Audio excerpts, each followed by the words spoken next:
Right ఇక 686 లో details చూద్దాం. తెలంగాణలో ఉమ్మడి జిల్లాలకు ఇన్ఛార్జ్లను నియమించింది కాంగ్రెస్. రానున్న పంచాయతీ ఎన్నికల్లో గెలుపే లక్ష్యంగా హస్తం పార్టీ ఈ నియామకం చేపట్టింది. ఈ సందర్భంగా టీపీసీసీ చీఫ్ మహేష్ కుమార్ గౌడ్ ప్రకటించారు. ఖమ్మం వంశీచంద్ రెడ్డి, నల్గొండ సంపత్ కుమార్, మెదక్ పొన్నం ప్రభాకర్, వరంగల్ అడ్లూరి లక్ష్మణ్, హైదరాబాద్ జగ్గారెడ్డి, రంగారెడ్డి శివసేనారెడ్డి, ఆదిలాబాద్ అనిల్ కుమార్ యాదవ్, కరీంనగర్ అద్దంకి దయాకర్, మహబూబ్ నగర్ కుసుమ కుమార్, నిజామాబాద్ అజ్మత్ హుసేన్లను నియమించారు. రైట్ గా ఇదే విషయానికి సంబంధించి పూర్తి సమాచారం మా ప్రతినిధి సాల్మన్ అందిస్తారు. సాల్మన్, తెలంగాణ రాష్ట్రంలో రానున్న స్థానిక సంస్థల ఎన్నికల్లో కాంగ్రెస్ పార్టీ భారీ మెజారిటీతో గెలిస్తే కాంగ్రెస్ పార్టీ పావులు కలుపుతుంది. ఖచ్చితంగా అధికారంలో ఉన్న కాంగ్రెస్ పార్టీ ప్రతి గ్రామాల్లో లేకుంటే ప్రతి నియోజకవర్గంలో పెద్ద ఎత్తున కాంగ్రెస్ పార్టీ అభ్యర్థులను గెలిపించేందుకైతే ఇప్పటి నుండే సన్నాహాలు చేస్తుంది.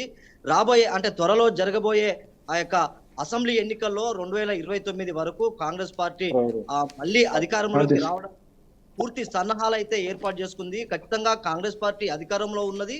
తర్వాత అనేక సంక్షేమ పథకాలు అయితే కాంగ్రెస్ పార్టీ ప్రజలకు ఏ విధంగా చేరవేస్తుంది అనేది అయితే ఖచ్చితంగా కింది స్థాయి నేతలకు లేకుంటే కింది స్థాయి కార్యకర్తలను అయితే సన్నద్ధం చేసింది. ఖచ్చితంగా ప్రజలకైతే కాంగ్రెస్ పార్టీ అందించే సంక్షేమ పథకాలు ప్రజల్లోకి తీసుకెళ్లాలి. ఖచ్చితంగా రానున్న స్థానిక సంస్థల ఎన్నికల్లో పార్టీని బలోపేతం చేసేందుకైతే ఇప్పటి నుండి పార్టీని పూర్తిగా అన్ని కమిటీలను అయితే పూర్తి చేసి ఖచ్చితంగా కాంగ్రెస్ పార్టీకి ప్రతి గ్రామాల్లో అధ్యక్షులను లేకుంటే కార్యదర్శులను గ్రామ కమిటీలను ఎన్నుకునేందుకైతే సన్నాహాలు చేస్తుంది. దీనికి సంబంధించి ఈ రోజు టీపీసీసీ అధ్యక్షుడు అయితే మహేష్ కుమార్ గౌడ్ అయితే ఉమ్మడి జిల్లాలకు సంబంధించి ఇన్ఛార్జ్లను అయితే నియమించాడు. ఖచ్చితంగా ఆ స్థానిక సంస్థల ఎన్నికల్లో భారీ విజయం మోగించేందుకైతే ఇప్పటి నుండే పావులు కదుపుతుంది. ఖచ్చితంగా మనం చూసుకున్నట్లయితే పార్లమెంటు 8 స్థానాలు గెలిచింది, బీజేపీ 8 స్థానాలు గెలిచింది. ఖచ్చితంగా రాష్ట్ర వ్యాప్తంగా అనేక స్థానిక సంస్థల్లో సర్పంచ్లను కానీ లేకుంటే ఎంపీటీసీ జెడ్పీటీసీలను జెడ్పీ చైర్మన్లను కాంగ్రెస్ పార్టీ అధికారం చేజించుకునేందుకైతే సన్నాహాలు కలుపుతుంది. దీనికి సంబంధించి పూర్తిగా ఈ రోజు అయితే 10 జిల్లాలకు ఉమ్మడి జిల్లాలకు సంబంధించి నియోజకవర్గ ఇన్ఛార్జ్లను అయితే నియమించింది. ఖచ్చితంగా ఈ యొక్క పార్టీని బలోపేతం చేసేందుకు ప్రతి ఒక్కరూ కృషి చేయాలి.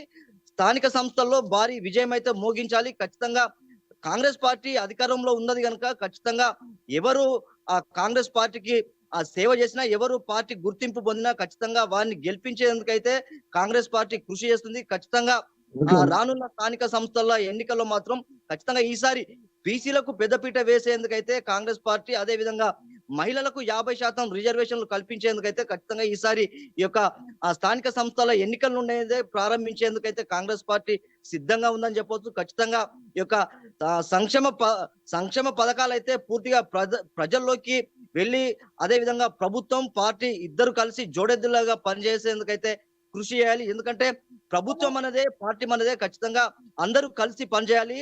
ఎవరైతే అక్కడ అంతర్గత కుమ్ములాటలు కనుక ఉన్నట్లయితే ఖచ్చితంగా వారిని సద్దు మణిగించి ఖచ్చితంగా వారికి ఒప్పించి ఖచ్చితంగా కాంగ్రెస్ పార్టీ అధికారంలోకి వచ్చేందుకు కార్యకర్తలే ముందుండేందుకు కాంగ్రెస్ పార్టీ కృషి చేస్తుందని చెప్తున్నారు.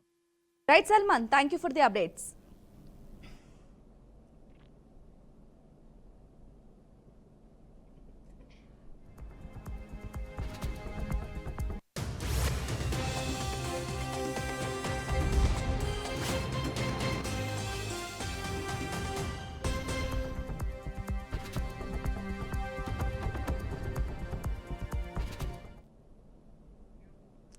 రైట్ ఇక విశాఖ డ్రగ్స్ కేసులో కీలక మలుపు పడింది. కూర్మాన్నపాలెం ప్రాంతంలోని A+ ఆసుపత్రి సీఈఓ డాక్టర్ కృష్ణ చైతన్య వర్మను పోలీసులు అరెస్టు చేశారు.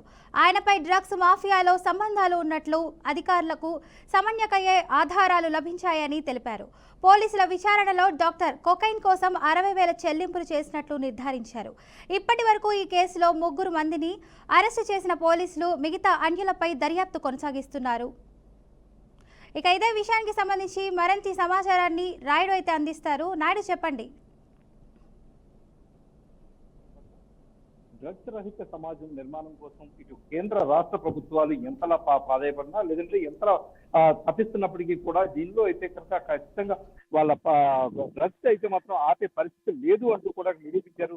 ఇక్కడ విశాఖలో చూసుకున్నట్టయితే గతంలో ఎన్నడూ లేని విధంగా 25 గ్రాముల కొకైన్తో పాటు వీళ్ళు దొరకడం చూస్తూ ఉంటే కనుక ఇటు అంటే ఎంతలా ఈ మత్తు పదార్థాలకు బానిసలు అవుతున్నారు, ఎంత పెద్ద మొత్తంలో మత్తు పదార్థాలు అయితే విశాఖకు తరలిస్తున్నారు అనేది అయితే మాత్రం పెద్ద ప్రశ్నార్థకంగానే మనకు కనిపిస్తున్న పరిస్థితి ఉంది. ఇప్పటి వరకు కూడా కేవలం విశాఖను గంజాయిగా ఎక్కడ గంజాయి దొరికినా కూడా ఇటు విశాఖను ప్రధానంగా చూపిస్తూ వస్తున్నటువంటి నేపథ్యంలో ఇక్కడ కేవలం ఇప్పుడు 25 గ్రాముల డ్రగ్స్ దొరకడంతో అయితే మాత్రం ఎప్పటి నుంచి ఈ డ్రగ్స్ అనేవి ఇక్కడికి వస్తున్నాయన్న దానిపై అయితే మాత్రం ప్రశ్నల వర్షం కురుస్తున్న పరిస్థితి కనిపిస్తుంది. ప్రధానంగా చూసుకున్నట్టయితే కనుక ఇక్కడ ఏదైతే ఒక నైజీరియన్ కావచ్చు, అదేవిధంగా చూసుకున్నట్టయితే కనుక ఒక ఢిల్లీకి చెందినటువంటి వ్యక్తులు కావచ్చు, అదేవిధంగా విశాఖకు చెందినటువంటి అక్షయ్ కావచ్చు, ఎంతో ఉన్నత చదువులు చదివినటువంటి డాక్టర్, వీళ్ళందరూ కూడా దీనిలో పాత్రధారులు కావడం చూస్తూ ఉంటే కనుక వీళ్ళు ఎంతలా మత్తుకు బానిసయ్యారన్నది మనం చెప్పాల్సిన పరిస్థితి మనకి ఏర్పడుతుంది. ప్రధానంగా చూసుకున్నట్టు కనుక ఏదైతే 25 గ్రాముల కొకైన్ కేసులో ఇప్పటికే కమిషనర్ ఆధ్వర్యంలో ఏదైతే నడుస్తున్న పరిస్థితి ఉందో దీనిలో అయితే కనుక పూర్తి స్థాయిలో దీని నివేదికలను తీసుకురావడం, అదేవిధంగా దీనిపై పూర్తిగా దీనిలో కేసును అయితే క్షుణ్ణంగా పరిశీలిస్తున్న నేపథ్యంలో డాక్టర్ కృష్ణ చైతన్య పాత్ర అయితే ఇందులో క్లియర్ గా ఉందన్నట్టు కూడా ఇప్పటికే పోలీసులు కనుక్కున్న పరిస్థితి ఉంది.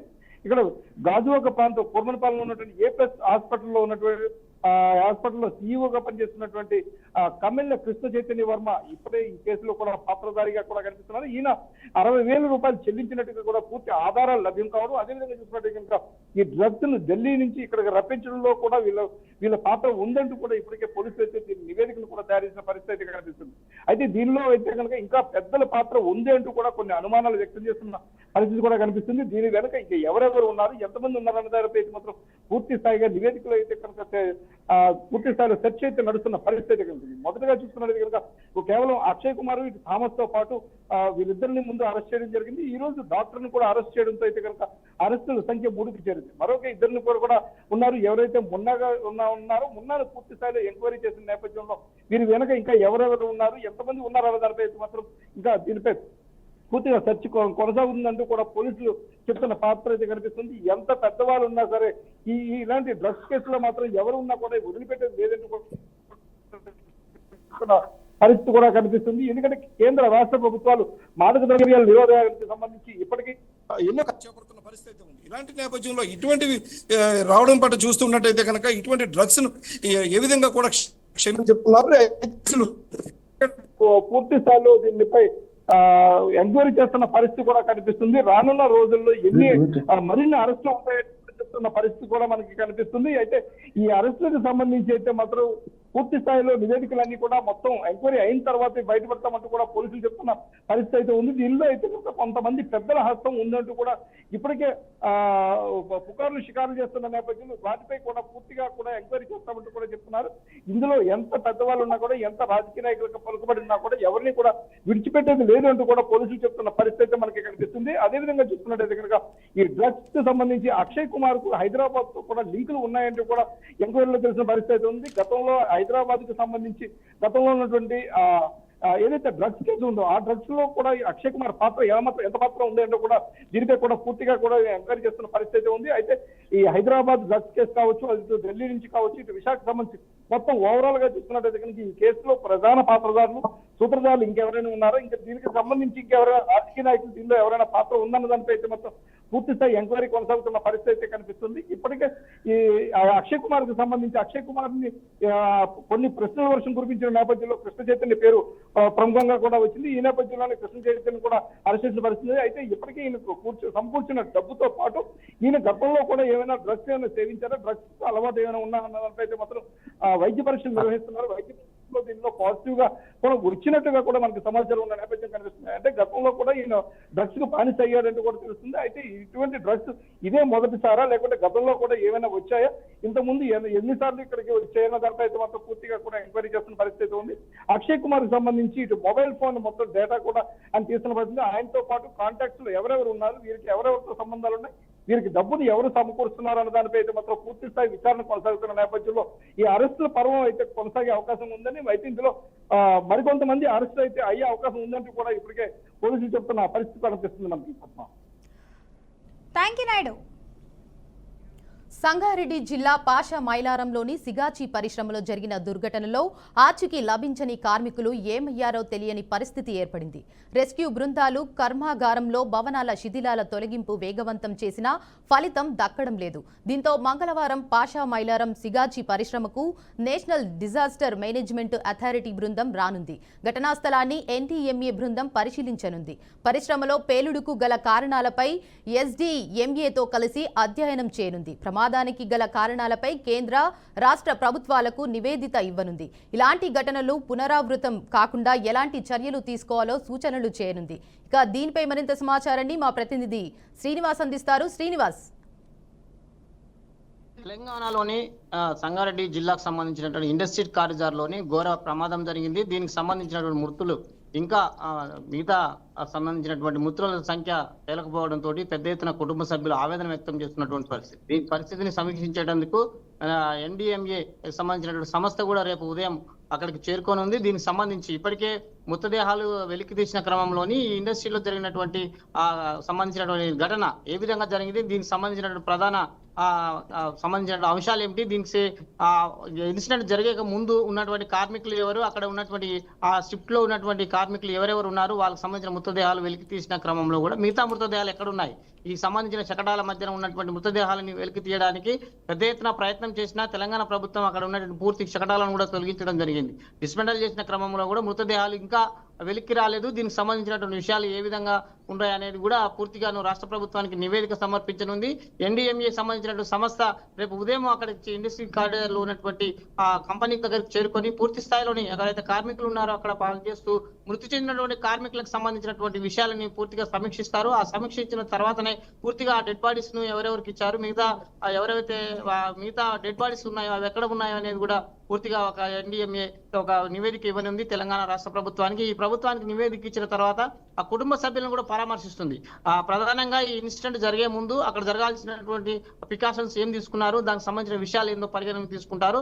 ఇక ముందస్తు ఇండస్ట్రియల్ కారిడార్ లో కానీ సంబంధించినటువంటి ఇండస్ట్రీలో బ్లాస్టింగ్ పరికరాలు తయారు చేస్తున్న క్రమంలో కూడా దానికి ఏ విధంగా ప్రికాషన్స్ తీసుకోవాలి, సంబంధించినటువంటి విషయాలు ఇండస్ట్రీకి సంబంధించిన జోన్ లో తీసుకోవాల్సిన ప్రికాషన్స్ గురించి కూడా అక్కడ వివరిస్తారు. ఆ సంబంధించిన సంఘటన స్థలాన్ని పరిశీలించినటువంటి ఎన్డీఎంఏ సంబంధించిన నివేదిక తెలంగాణ ప్రభుత్వం తీసుకున్న తర్వాత ఆ పరిసర ప్రాంతాల్లో ఉన్నటువంటి కార్మికులకు సంబంధించిన కుటుంబాలకు ఏ విధంగా మేలు చేయాలి, సంబంధించిన డెడ్ బాడీస్ ని ఎలా రికవర్ చేసుకోవాలనేదే ఈ సంబంధించినటువంటి సంస్థ రికవరీకి సంబంధించినటువంటి రేపు ఉదయం 10 గంటలకు ఇక్కడ సంస్థకు సంబంధించినటువంటి ఇండస్ట్రీలోని జోన్లోని ఈ మృతదేహాలకు సంబంధించినటువంటి వివరాలను సేకరిస్తారనేదే ఈ ఎన్డీఎంఏ చెప్తున్నటువంటి పరిస్థితి.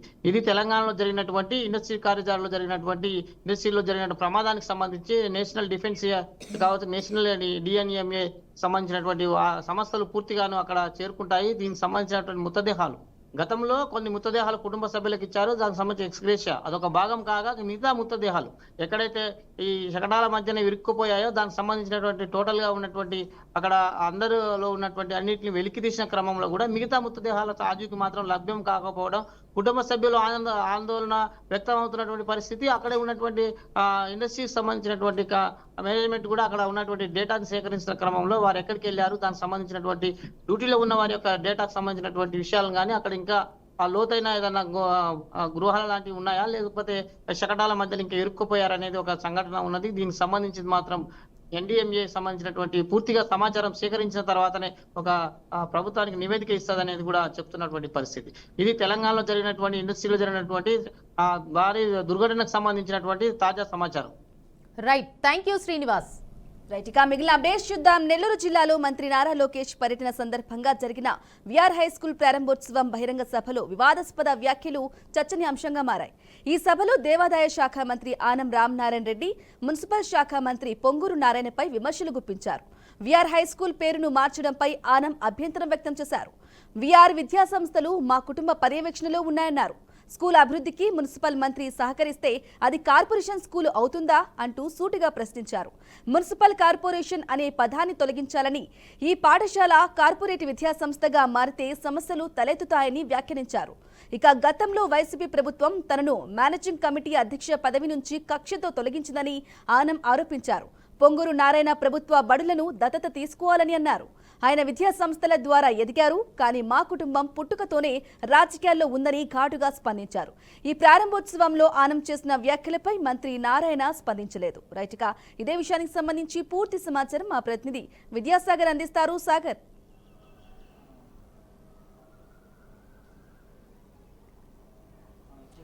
ఆంధ్రప్రదేశ్లో ప్రముఖంగా ఈరోజు నెల్లూరులో ఐటీ శాఖ ప్లస్ విద్యాశాఖ మంత్రి నారా లోకేష్ ఈరోజంతా నెల్లూరులో పర్యటించారు. ముఖ్యంగా ఆయన నెల్లూరు పర్యటనకి రాక సందర్భం ఏంటంటే ఇక్కడ నెల్లూరులో విఆర్ హై స్కూల్ ఒకటి ఉంది, విఆర్ వెంకటగిరి రాజా హై స్కూల్ అని.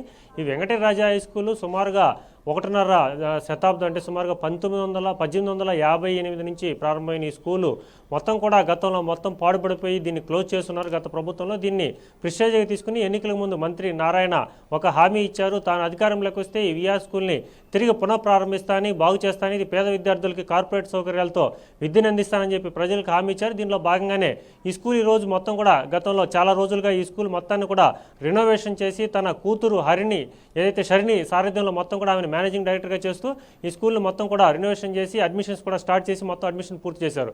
ఈ సందర్భంగా ఈ నేపథ్యంలోనే మంత్రి నారా లోకేష్ నెల్లూరు వచ్చారు. నెల్లూరు వచ్చిన తర్వాత ఆయన ఈ స్కూల్ను కూడా ఓపెన్ చేయడం జరిగింది. ఓపెన్ చేసిన తర్వాత ఒక బహిరంగ సభను ఏర్పాటు చేశారు. ఈ బహిరంగ సభలో మంత్రులు ఇటు నెల్లూరు జిల్లాకు సంబంధించిన ఇన్ఛార్జి మంత్రి ఫరూక్ కావచ్చు, ఎంపీ వేమిరెడ్డి ప్రభాకర్ రెడ్డి కావచ్చు, దేవాదాయ శాఖ మంత్రి ఆనం రామనాయుడు కావచ్చు, ఇలా స్థానిక ఎమ్మెల్యేలు అందరూ కూడా ఉన్నారు. ఈ సందర్భంగా ఆనం రామనాయుడు మాట్లాడుతూ కొన్ని కీలక వ్యాఖ్యలు, ఒక రకమైన రాజకీయాల్లో చర్చ నడిచే వ్యాఖ్యలు అయితే చేశారు. ఈ వ్యాఖ్యలు ప్రధానంగా కూడా మంత్రి నారాయణను టార్గెట్ చేస్తూ మంత్రి నారాయణ ఉద్దేశించి చేసిన వ్యాఖ్యలు ఇప్పుడు రాజకీయంగా పెద్ద దుమారం రేపుతున్నాయి. వాటిలో ముఖ్యంగా రామనాయుడు మాట్లాడిన మాటల్లో కొన్ని మాటలు తీసుకుంటే, కార్పొరేట్ విద్యా సంస్థలకు సంబంధించిన నారాయణ ఇప్పటికే కార్పొరేట్గా ఎదిగిన తర్వాత, అంటే వ్యాపారవేత్తగా ఎదిగిన తర్వాత రాజకీయాల్లోకి వచ్చారని, తాము ఎన్నో సంవత్సరాలుగా రాజకీయాల్లోనే ఉన్నామని, యాక్చువల్లీ ఏదైతే ఈ విఆర్ స్కూల్ అనేది ఎన్నో సంవత్సరాలుగా అంటే సుమారుగా ఏసీ సుబ్బారెడ్డి కావచ్చు, అంటే ఆనం వెంకటరెడ్డి కావచ్చు, వీళ్ళంతా కూడా అంటే సుమారుగా 60-70 సంవత్సరాలుగా ఈ విఆర్ స్కూల్కి తామే మేనేజింగ్ బాధ్యతలు అంటే మేనేజింగ్ డైరెక్టర్లు కావచ్చు, లేదంటే మేనేజ్మెంట్గా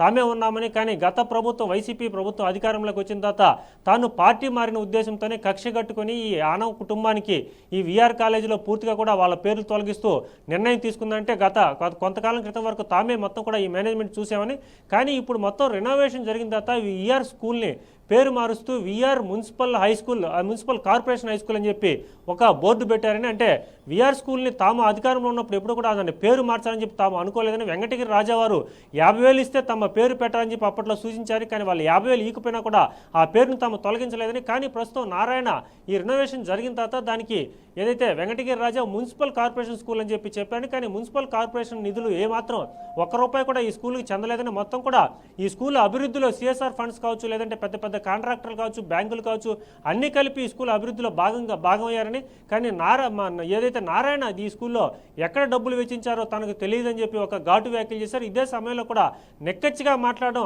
ఆనం రామనాయుడికి అలవాటు. గతంలో వైసీపీ ప్రభుత్వంలో ఎమ్మెల్యేగా వెంకటగిరి నియోజకవర్గంలో గెలిచిన తర్వాత కూడా అప్పుడు అధికారంలో ఉన్న వైసీపీ ప్రభుత్వం మీద కూడా చాలా ఘాటు విమర్శలు చేశారు. అలాగే పార్టీ మారే సమయంలో కూడా తాను వెంకటగిరి నియోజకవర్గంలో గెలిచిన వైసీపీ పార్టీ మీద విమర్శలు చేసి పార్టీ నుంచి బయటకు వచ్చారు. సో నెక్కచ్చిగా మాట్లాడే తత్వం ఎన్నో దశాబ్దాలుగా ఈ రాజకీయాల్లో ఉన్న ఆనం రామనాయుడు ఒక టార్గెట్ చేస్తూ మాట్లాడారా, లేదంటే వాస్తవం ఆయన ఏదైనా అనిపిస్తే నెక్కచ్చిగా మాట్లాడేసే వ్యక్తి కాబట్టి, ఆనం రామనాయుడు ఎంతో సీనియర్ రాజకీయ నాయకులు కాబట్టి ఆనం రామనాయుడు మాట్లాడిన మాటలకు ఎంతో ప్రాధాన్యత సంతరించుకుంది. ముఖ్యంగా కూడా ఈ నారా లోకేష్ ముందంటే నారా లోకేష్ ఈ రోజు పర్యటనకు వచ్చినప్పుడు ఒక ముఖ్యమంత్రి స్థాయి హోదా కల్పించారు. ఎప్పుడూ లేని విధంగా మీడియా పైన ఆంక్షలు కావచ్చు, లేదంటే పాసులు ఏర్పాటు చేయడం కాదు, లేదంటే అక్కడ కెమెరామెన్లు కానీ, లేదంటే ఎక్కడ కూడా యూట్యూబర్లు కానీ రావద్దంటూ అనేక ఆంక్షలు విధించారు. సో మొత్తం మీద ఒక ముఖ్యమంత్రి హోదాకి నారా లోకేష్ ఉండడం వల్ల ఇప్పుడు నారా లోకేష్ ముందే ఆనం రామనాయుడు చేసిన వ్యాఖ్యలు రాజకీయంగా పెద్ద దుమారం లేపుతున్నాయి. అలాగే మంత్రుల మధ్య కూడా వర్గ విభేదాలు ఏమైనా ఉన్నాయని చెప్పి అనేక రాజకీయ చర్చలకైతే తావిచ్చిన పరిస్థితి నెలకొంది.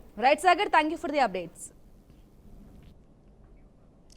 ఢిల్లీ పర్యటనలో ముఖ్యమంత్రి రేవంత్ రెడ్డి బిజీగా ఉన్నారు. కేంద్ర క్రీడలు కార్మిక శాఖ మంత్రి మున్సిపల్ మనుఖ్ మాండవియాతో ముఖ్యమంత్రి భేటీ అయ్యారు. రాష్ట్రానికి సంబంధించిన పలు అభివృద్ధి అంశాలపై చర్చించారు.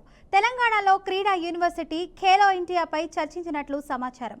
తెలంగాణ వేదికగా అనేక క్రీడలు నిర్వహించాలని కేంద్ర క్రీడా శాఖ మంత్రికి వినతి చేశారు. ఇక మెట్రో రైలు విస్తరణ అనుమతులు పునర్జీవన ప్రాజెక్టుకు నిధులు కోరనున్నారు. ఆర్ఆర్ఆర్ అనుమతులు నిధుల విషయాన్ని కేంద్ర మంత్రులతో కలిసి కోరనున్నారు. ఏఐసిసి పెద్దలతో భేటీ అయి తాజా పరిణామాలు ప్రభుత్వం తీసుకుంటున్నట్లు నిర్ణయాలపై చర్చించనున్నారు. ఇక ఇదే అంశానికి సంబంధించి మరింత సమాచారాన్ని మా ప్రతినిధి రాజు అయితే అందిస్తారు. రాజు, చెప్పండి. ఫాతిమా, ఢిల్లీ టూర్ లో తెలంగాణ రాష్ట్ర ముఖ్యమంత్రి రేవంత్ రెడ్డి అయితే బిజీగా గడుపుతున్నటువంటి పరిస్థితి మనం చూస్తున్నాం. కేంద్ర క్రీడలతో పాటు కార్మిక శాఖ మంత్రి మన్సుఖ్ మాండవీయతో ఆయన ఎట్టకేలకైతే భేటీ అయినటువంటి పరిస్థితి.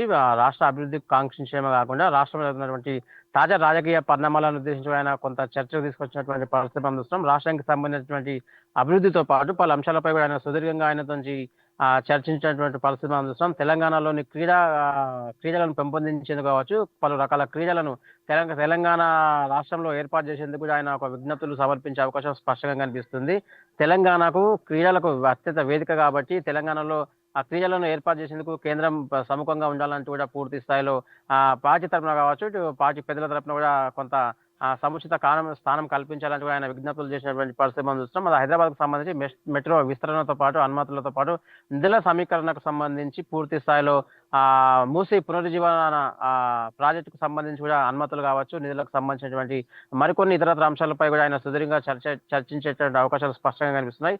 ట్రిబుల్ సంబంధించి అనుమతులతో పాటు నిధుల సమీకరణకు సంబంధించి పలు అంశాలకు సంబంధించి ఆయన చర్చించేందుకు సిద్ధంగా ఉన్నటువంటి పరిస్థితి. మరోవైపు ఏఐసిసి అగ్రనేతలతో కూడా ఆయన భేటీ అయినటువంటి నేపథ్యం కావచ్చు, చర్చించేటటువంటి పరిణామ క్రమంలో రాష్ట్రానికి సంబంధించి రాష్ట్ర అభివృద్ధిని కాంక్షిస్తూ అదే సందర్భంలో రాష్ట్రంలో జరుగుతున్నటువంటి తాజా రాజకీయ సమీకరణల నేపథ్యంలో పలు అంశాలపై కూడా ఏఐసిసి పెద్దలతో ఆయన చర్చించే అవకాశాలు స్పష్టంగా కనిపిస్తున్నాయి. మొత్తానికి సీఎం రేవంత్ రెడ్డి ఢిల్లీ టూర్ పర్యటనల సందర్భంగా మొత్తానికి అయితే బిజీగా గడుపుతున్నటువంటి పరిస్థితి మనం చూస్తున్నాం. Fatima, thank you.